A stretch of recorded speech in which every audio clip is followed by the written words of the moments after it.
Hey guys, Alexander here, and welcome to another video in the probability theory playlist.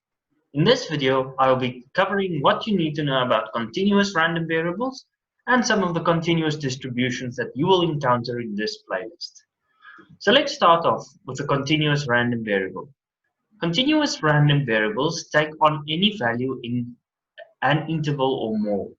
So they can take on any value if we have this little x, lowercase x, element of the random variable x, and if x is a continuous random variable, then we know that it can take on any values in any interval. For example, 0 to infinity, negative infinity to positive infinity for the normal distribution, for example.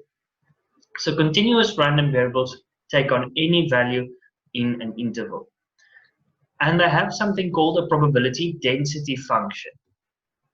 We denote it as f of x usually, and you will see me use f of x all throughout this playlist.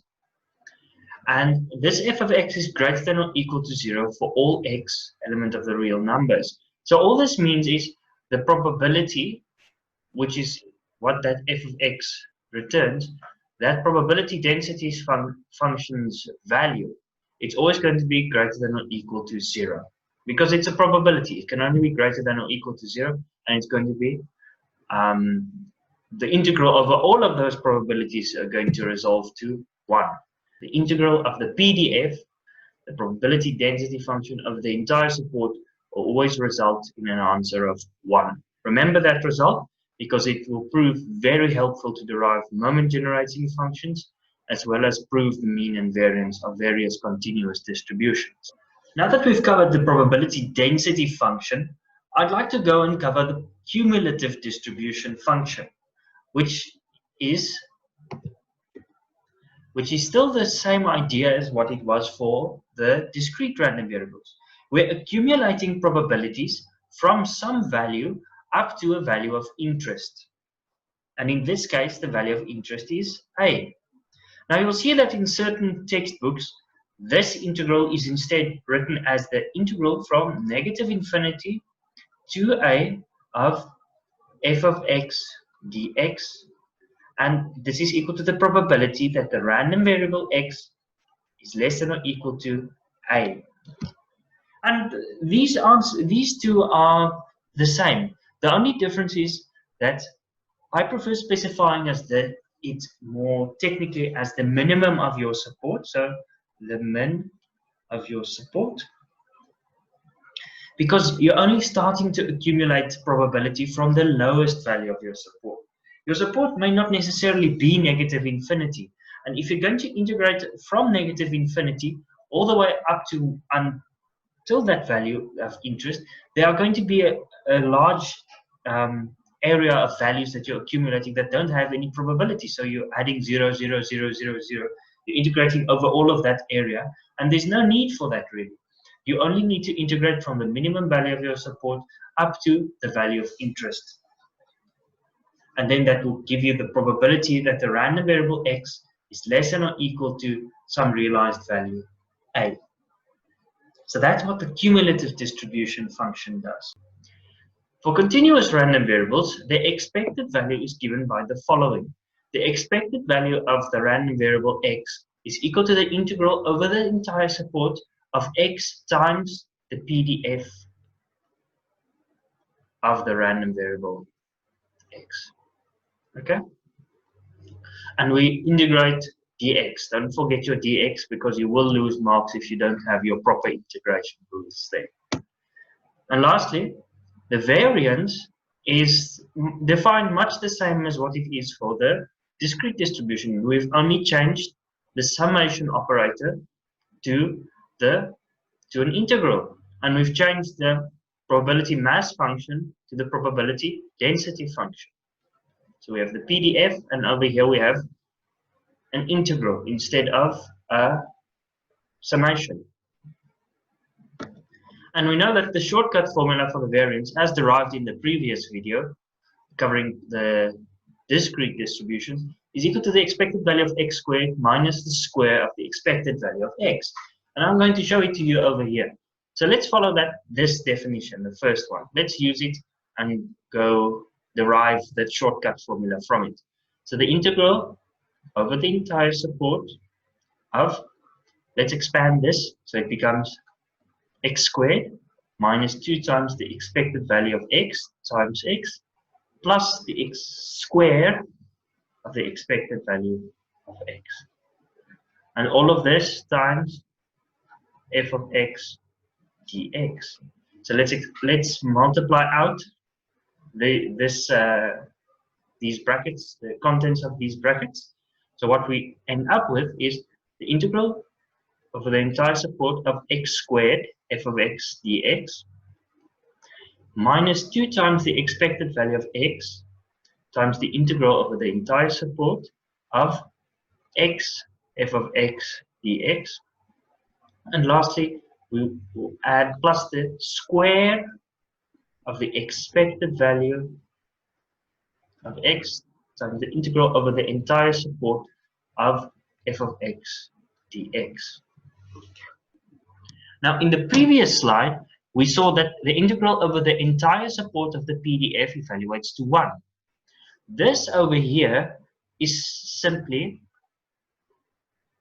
the same as this definition of the expected value of x. So if we simplify this expression for the variance, it's equal to the expected value of x squared, which is simply x, the integral of x squared times the PDF. Then we subtract 2 times the expected value of x times the expected value of x. And then we add the square of the expected value of x squared. So the product of these two expected values of x is equal to the square of the expected value of x. So the variance of x is equal to the expected value of x squared minus 2 times the square of the expected value of x plus the square of the expected value of x. And if I can add numbers correctly still, this is going to be the expected value of x squared minus the expected square of the expected value of x, which is the same as over here. So that's how we derive the shortcut formula for the variance of a continuous random variable. As I said in the discrete random variable video, the only difference is we're doing an integration instead of a summation. So what types of continuous distributions will I be covering in this playlist? Well, firstly, the uniform. And if we let x denote the random variable for all of these following distributions, then if x follows the uniform, the parameterization that I'm going to be using is a and b, where a is the lower value and b is the upper. I will also be covering the exponential distribution, and I'm going to be using the formulation with a rate parameter equal to lambda. This is the rate parameter. I will also be covering the gamma distribution, and this alpha is called the shape parameter. And you see that there's correspondence between these. If I let alpha equal to 1, then I go to an exponential. So if you have a gamma distribution, it is related to the exponential distribution. In fact, a gamma distribution with a shape parameter of alpha is the sum of alpha independent, identically distributed exponential random variables. So these two are highly related to each other. That's why I've colored them both in green. If you set alpha equal to 1, you arrive at the exponential distribution. If you have alpha independent, identically distributed exponential random variables, and you take the sum of each of them, then you end up with a gamma distribution. I'll also be covering the normal random variable, and the parameterization that I use is x is distributed normally with a mean mu and a variance of sigma squared. I'll also be covering the chi-squared distribution, and the parameterization that I use is k for the degrees of freedom.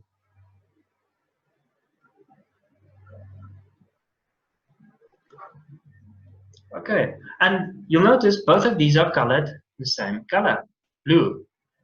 And what if I have a random variable that follows the standard normal distribution? That means x is distributed normally with a mean of 1, 0 and a variance of 1, then a chi-squared distribution with 1 degree of freedom is equal to this random variable x squared. If I square a standard normal random variable, I arrive at a chi-squared distribution with 1 degree of freedom.